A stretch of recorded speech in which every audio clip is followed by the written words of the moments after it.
ఎంపీపీగా పదవి బాధ్యత నుంచి 5 సంవత్సరాలు పూర్తయింది.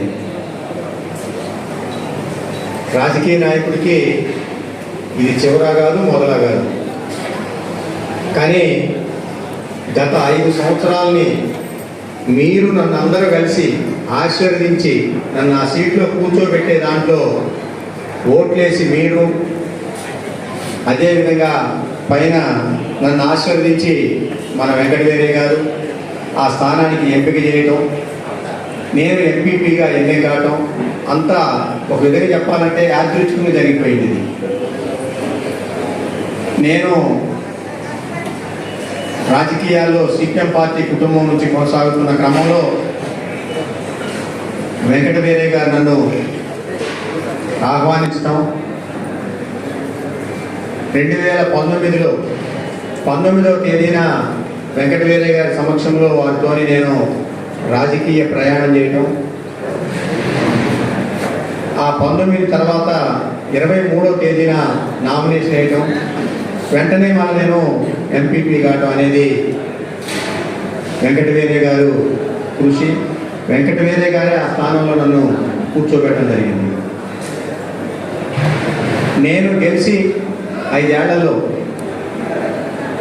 మండల పరిషత్కి మాకు పదవి కుర్చీ ఉంది తప్ప మాకు నిధులు లేవు. నిధులు లేకపోయినా కూడా గ్రామాల్లోకి పోతే నేనే వాగ్దానాలు చేశాను. కారణం నాకు ఎమ్మెల్యే గారు అనుకున్నాడు అని చెప్పేసి అనే ధైర్యంతో గ్రామాల్లో మాట ఇచ్చాం. నేను, ప్రమీల గారు, డిప్యూటీసీ గారు ఇద్దరు కలిసి ఏ గ్రామానికి పోయినా అక్కడ ఏదో ఒకటి అడగటం, వాళ్ళకి ఇచ్చిన మాటని మళ్ళీ మేము వెంకటేశ్వర గారికి ఇస్తే వెంకటేశ్వర గారు అన్నాడు మీదేం పోయిందా,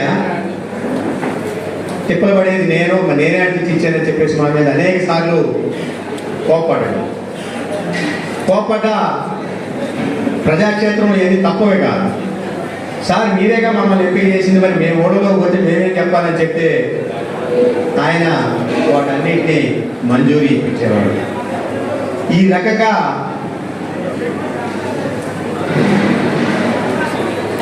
అదేవిధంగా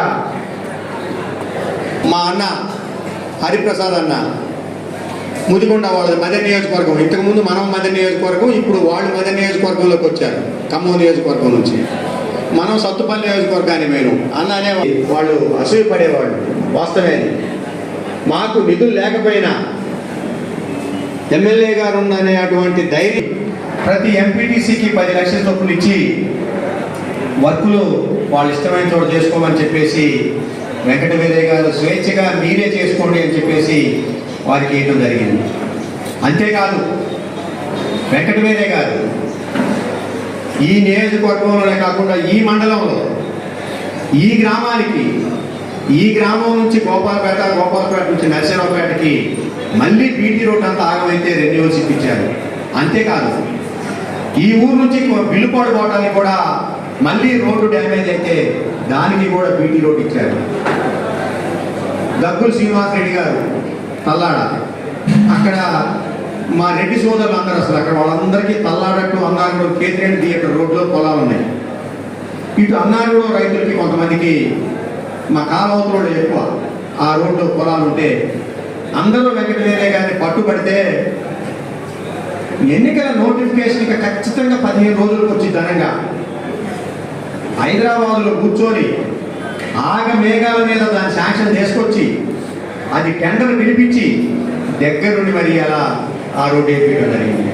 ఒక విధంగా మన గ్రామానికి అది 2 గ్రామాలకి తల్లాడికి అన్నారూగానికి జరిగినటువంటి సౌకర్యం మామూలు కాదు.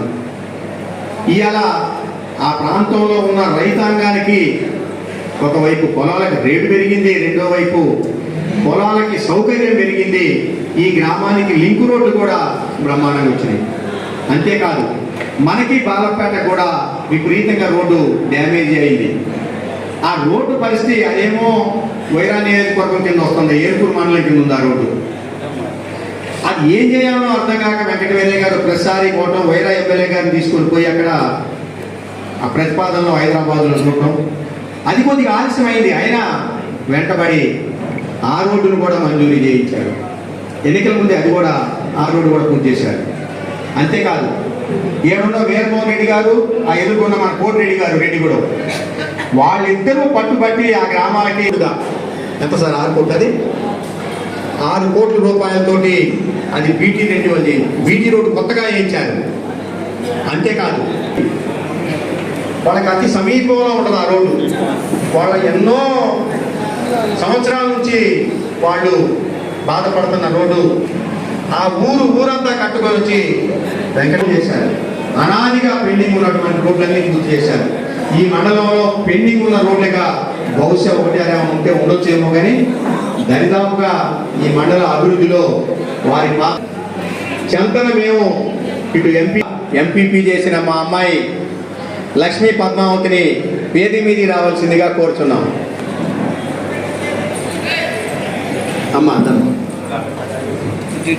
నిధులతోటి ఇవాళ జిల్లాలో ఏ ఎంపీపీ చేయని పద్ధతుల్లో ఈ మండలంలో 7 ప్రభుత్వ పాఠశాలలుంటే 7 ప్రభుత్వ పాఠశాలకి ఆ గ్రామ పంచాయతీల సహకారం తీసుకొని మా మండల పరిషత్తు నిధులతోటి వెంకటవీరయ్య గారి సహకారంతో ఒక్కొక్క స్కూల్కి 7 లక్షల రూపాయలతోటి 6వ తరగతి నుంచి 10వ తరగతి వరకు ఏ చిన్న ఎగ్జాంపుల్ చెప్పినా వాళ్ళకి పాఠంలో ఉండాలి అని చెప్పేసి విద్య మీద 7 పాఠశాలలో, బహుశా సిరిసిల్లలోనూ కేటీఆర్ గారి నియోజకవర్గంలోనే ఉన్నాయి. అట్లా అదే స్థాయిలో మన మండలంలో ఉన్న 7 పాఠశాలను కూడా మేము అభివృద్ధి చేశాం. మేము గర్విస్తున్నాం. మా ఎంపీపీ జిల్లాలో ఉన్న సోదరులు మొత్తం మన గ్రామానికి వచ్చారు. మన మండలంలో ఉన్న పాఠశాల అన్నింటినీ తిరిగి చూసి దీన్ని డెవలప్ చేయడానికి చాలా ప్రయత్నాలు చేశారు. అందుకనే మనూరు ప్రభుత్వ పాఠశాల కూడా యూనివర్సిటీలోలా ఉండాలని చెప్పేసి మన ఉత్తమ ఉపాధ్యాయుడు నరసింహరావు గారు ఆ స్కూల్కి బాగా అభివృద్ధి చేసి మొక్కలేసి డెవలప్ చేస్తే ఆ స్కూల్కి నా నిధుల నుంచి లోపలికి రోడ్డు వేయించారు. ఇప్పుడు మన ప్రభుత్వ పాఠశాలకి ఎవరు వచ్చినా ఇది యూనివర్సిటీయా హై స్కూల్ అనేటువంటి పద్ధతుల్లో మన స్కూల్ని అభివృద్ధి చేసుకున్నాం. అంతేకాదు దాదాపుగా 1 కోటి రూపాయలతోటి మన గ్రామంలో అంతర్గత రహదారులు నిర్మించుకున్నాం. మా మండలంలో మా ఎంపీటీసీ సోదరులందరినీ కూర్చోబెట్టి మా నిధులతోటి ఎక్కడ ఏ గ్రామంలో ఇబ్బంది లేకుండా వాళ్ళకి వాళ్ళ స్థాయిల్లో పనిచేయగలిగిన. అయినా మా ఎంపీటీసీలు అరకొర నిధులతోటే చేసుకున్నాం. అయినా ఈ నియోజకవర్గంలో ఎమ్మెల్యేగా వెంకటేశ్వర గారు అప్పుడు ఉండటం వల్ల మా జన్మ సార్థకమైంది. ఎందుకంటే వారి నిధులతో అన్ని కొట్టుకొని పోయినాయి. మా కొనయాలు ఇవ్వని అడిగేదానికన్నా వారు తెచ్చిన నిధులు, బహుశా జిల్లాలో ఎవరు దేనటువంటి నిధులు ఈ మండలాలకు తీసుకొచ్చి బ్రహ్మాండంగా రోడ్లు వేయడం వల్ల ఆ వ్యతిరేకత మా మీదేం పడలే. అందుకని ఒక విధంగా చెప్పాలంటే నేను ధన్యజీవిగా ఒప్పుకుంటున్నా. ఈనాడు ఎంపీపీ పదవి మా కుటుంబంలో మా నాన్నగారు సర్పంచ్ చేశారు ఈ గ్రామానికి. ఆ తర్వాత మా సోదరుడు కృష్ణయ్య గారి సతీమణి సరస్వతి గారు సర్పంచ్ చేశారు. ఆ తర్వాత మా భార్య నిర్మలా గారు సర్పంచ్గా చేశారు. నాకు ఈ ఊరు సర్పంచ్ చేయాలనే కోరుకున్నా నాకు అవకాశం లేక, అవకాశం వచ్చిన దాంట్లో ఎంపీపీగా నన్ను వెంకటవీరయ్య గారు ఆ స్థానంలో కూర్చోబెట్టారు. తృప్తి పడుతున్నా. నిజంగా ఇవాళ జిల్లాలో ఏ సమస్య జరిగినా జిల్లా పరిషత్ సమావేశమే కాదు, దిశ మీటింగులే కాదు, వెంకటవీరయ్య గారు నన్ను ఇవాళ మన ఖమ్మం జిల్లాలో ఉన్నటువంటి ఖమ్మం పెద్ద గవర్నమెంట్ హాస్పిటల్కి మెంబర్గా కూడా నన్ను అందులో నియమించారు. గవర్నమెంట్ హాస్పిటల్లో అనేక సార్లు సమస్యల మీద మేము మాట్లాడితే దానికి మంత్రి గారు మెంబర్గా ఉండేవాడు, పువ్వాడ గారు. మేము అన్న హరిప్రసాద్ అన్న మేము మాట్లాడితే ఎమ్మటే ఎమ్మెల్యే గారికి ఫోన్ వచ్చేది, మీ వాళ్ళు ఇవాళ గలం ఎత్తారండి అని. ఓ ఎంపీపీ గారు హైదరాబాద్ పోని బాకడ దీని అనేవాడు ఎమ్మెల్యే గారు. మేము సార్ సమస్యల మీద మాట్లాడుతున్నాం సార్, మనకి వ్యతిరేకం కాదంటే నిజమే, నువ్వు సమస్య మీదనే మాట్లాడినా దీన్ని వక్రీకరించి పత్రికా రంగం ఇంకేదన్నా రాస్తే మనకి నష్టం జరిగింది, ఆచితూచి మాట్లాడాలని చెప్పేవారు. వారు మాకు అనేక సజెషన్స్ చేసేవారు. వాటన్నిటినీ మేము అంటే ఇంతకుముందు సమావేశంలో మేము సిపిఎం పార్టీ నుంచి వచ్చింది కదా, కాస్త పరుష పదజాలంతో విరసపడేవాళ్ళం అధికారుల మీద. ఎమ్మెల్యే గారు చెప్పిండు, విరసపడటం కాదు, సమస్యని వాళ్ళ దృష్టికి తీసుకుపోండి, సమస్యని వాళ్ళకి అర్థమయ్యేలా చెప్పండి, ఆవేశాన్ని తగ్గేయండి అని చెప్పేసి అనేక సార్లు మాకు చెప్పేవాడు. మాకే కాదు, మా 5 ఎంపీపీలకు కూడా డెప్యూటీసీలకు కూడా కూర్చున్న సందర్భంలో ప్రతిసారి మేము ఎలా ఉండాలో చెప్పేటువంటి పరిస్థితి. మేము కూడా అనేవాళ్ళం, వెంకటవీర గారు మా మీద కోపడుతున్నారని. ఆయన కోపడేది ఏంటంటే ఎక్కడ తప్పు చేస్తామో, తొందరపడి మాట్లాడటమో అని, ఎక్కడ ఇబ్బంది అవుతుందో అనే పద్ధతుల్లో వారు మమ్మల్ని గైడ్ చేస్తూ, వారి సహచర్యంలో కానీ ఇవాళ మండలంలో అధికారులు కూడా ఏ ఒక్క అధికారి దగ్గరకు పోయినా ఎంతో ఆప్యాయతతోటి, నిజంగా ఒక్క ఫోన్ కాల్తో కూడా సార్ మా మనుషులు వస్తున్నారు ఈ పని చేయండి అంటే, అది కరెంటు కావచ్చు, అది నాగార్జున సాగర్ ప్రాజెక్టులో ఉన్న అధికారులు కావచ్చు, లేకపోతే విద్యా వ్యవస్థలో కావచ్చు, పోలీస్ స్టేషన్ కావచ్చు, ఎంఆర్ఓ ఆఫీసులో ఏదైనా సరే అధికారులంతా చాలా నమ్రతతోటి, చాలా అభిమానంతో మాకు పనిచేశారు. నేను మొదట్లో ఎంపీపీని అవుతుంటే ఎమ్మెల్యే గారికి చాలామంది ఫోన్ చేశారు, సార్ మీరు ఆయన తీసుకొచ్చి మా నెత్తిన పెడుతున్నారు, మాకు మామూలుడు కాదని చెప్పేసి అంటుంటే, ఏందయ్యా నీ మీద ఎట్ట ఫోన్లు వస్తున్నాయి అని చెప్పేసి ప్రమాణ స్వీకారానికి వచ్చి కూర్చొని గదిలో కూర్చొని చెప్పిండు.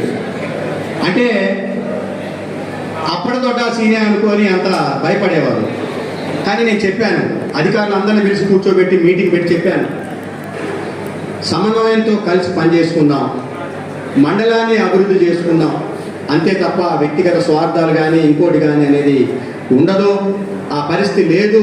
అంతేకాదు వాళ్ళ కింద చేయబెట్టే అలవాటు నాకు లేదు, మిమ్మల్ని పీడించే అలవాటు లేదు, మీరు పని చేయండి, మీతో పాటు నేను కూడా కలిసి ప్రయాణం చేస్తానని చెప్పాము. మాకు మన వెంకటేరయ్య గారు కూడా, ఆయన కూడా నాకు ఆదర్శమే. ఇవాళ వరకు ఎక్కడ అవినీతి లేనటువంటి వ్యక్తి అతను. ఆయన సారథ్యంలో కూడా మేము కూడా అందరం ఎక్కడ అలాంటి అవకాశాలు ఇవ్వకుండా ఈ మండల అభివృద్ధిలో మా వంతు పాత్ర చేశాం. ఎవరన్నా ఒకళ్ళు ఇద్దరు ఎమ్మెల్యే గారి దగ్గర పోయి సార్ ఎంపీపీ గారికి చెప్పండి అంటే, అవసరంలే నాకు చెప్పినా నువ్వు పోయి చెప్పనేవాడు. వాళ్ళు నా దగ్గరికి వస్తే సమస్యని మాట్లాడుకున్నాం అంతే తప్ప ఎక్కడ కాంట్రవర్సీ పోలే, ఏ అధికారి మీద కక్ష కట్టలే, ఏ అధికారితోటి ఇబ్బంది పెట్టలే, అందరితో సమన్వయంగా పోయాం. అంతేకాదు వ్యాపార వర్గాలతో కానీ, రాజకీయంగా అటు కాంగ్రెస్ పార్టీ వాడు కావచ్చు, లేకపోతే తెలుగుదేశం కావచ్చు, బీజేపీ కావచ్చు, అన్ని పార్టీల రాజకీయ నాయకులతో కూడా రాజకీయ విమర్శ చేసినవే తప్ప ఎక్కడా వ్యక్తిగతంగా ఏ వ్యక్తిని దాడి చేయలేదు, ఏ వ్యక్తి మీద వ్యక్తిగత విమర్శ అయ్యేంత వరకు చేయలే. చేస్తే అది రాజకీయంగానే, రాజకీయ అంశాల మీదనే మాట్లాడడం తప్ప వ్యక్తిని ఎక్కడా టార్గెట్ చేసి చేయలేదు. మా నేత అదే నేర్పిండు, మేము అదే చేశాము, అట్లే మా ప్రయాణం జరిగింది. భవిష్యత్తులో కూడా అలానే ఉంటాం. అధికారం ఉండొచ్చు, పోవచ్చు, అధికారాలు ఎవరికి శాశ్వతం కాదు. నేను అధికారంలో ఈ 5 ఏళ్ళే ఉండబట్టి నా జీవితం అంతా ఎప్పుడూ ప్రతిపక్ష పాత్రలోనే ఉన్నా, సిపిఎం పార్టీలో ఉన్నప్పుడు ఎప్పుడూ పోరాటంలోనే ఉన్నా. ఈ పాత్ర కొత్త కాదు, అధికారాన్ని అనుభవించున్న ఇది ఇప్పుడు నాకు కొత్త కాదు. అందుకని ఏ పదవి ఇచ్చినా ఆయన అన్నింటిలో ఇమిడి పనిచేయడానికి నేను సిద్ధంగా ఉన్నా. పదవి ఉన్నా లేకపోయినా మీ అందరి ఆత్మీయతే ఇవాళ నాకు కొండంత అండ. చాలామంది చెప్తున్నారు, ఏంటి ఎట్నే ఉంటావా అంటున్నారు. ఎస్, ఎట్నే ఉంటాం. ఎందుకు? రాజకీయాల్లో అంత తొందరపడి నిర్ణయాలు తీసుకోవాల్సిన అవసరం లేదు. రాజకీయాలకి వేదిక కాదు. రాజకీయాల్లో ఎవరు ఎప్పుడు ఎక్కడ ఎలా అన్నా ఉండనియండి, అది మనకి అనవసరం. మనం ప్రజలతో కలిసి ప్రజా సంస్థటువంటి మీరందరూ కూడా, మీ అందరికీ కూడా పేరు పేరున ధన్యవాదాలు. ఎందుకంటే మేము ఏదైతే చేశామో అదే చెప్పుకున్నాం, ఏదైతే చెప్పుకుంటానో అదే చేస్తున్నాం తప్ప ఎక్కడా మీకు ఎక్కువ చెప్తాను, తక్కువ చేయటాలు, డబ్బా కొట్టుకుంటాను ఇలాంటివి ఎక్కడా లేవు. అలాంటివి కూడా చేసే ఉద్దేశం లేదు. అందుకని ఇప్పుడు ఇలానే ఉంటాం, భవిష్యత్తులో కూడా అలానే ఉంటాం. అందుకని మాకు పదవి మళ్ళీ ఏమొస్తుంది అని చెప్పేసి మేము ఎక్కడా ఏది కోరుకోవట్లేదు. కాబట్టి మీరంతా మీ అందరికీ, అధికారులకి, పాత్రికేయులకి, రాజకీయ నాయకులకి, వ్యాపారస్తులకి, నాకు ఓట్లేసిన ప్రజానికానికి అందరికీ పేరు పేరున ధన్యవాదాలు తెలియజేస్తున్నాం. అదేవిధంగా మా ఎంపీటీసీలు అందరినీ సన్మానించడానికి వచ్చిన వాళ్ళకు కూడా చిన్న విన్నపం. మన వెంకటవీరయ్య గారు అందరికీ చేసిన తర్వాత ఎవరు వాళ్ళకే ఒక్కొక్కరు వచ్చేసి మీరు ఆ కార్యక్రమాన్ని కొద్దిగా ఒక 10 నిమిషాలు ఓపిక చేసి కూడా ఉండవలసిందిగా కోరుకుంటూ సెలవు.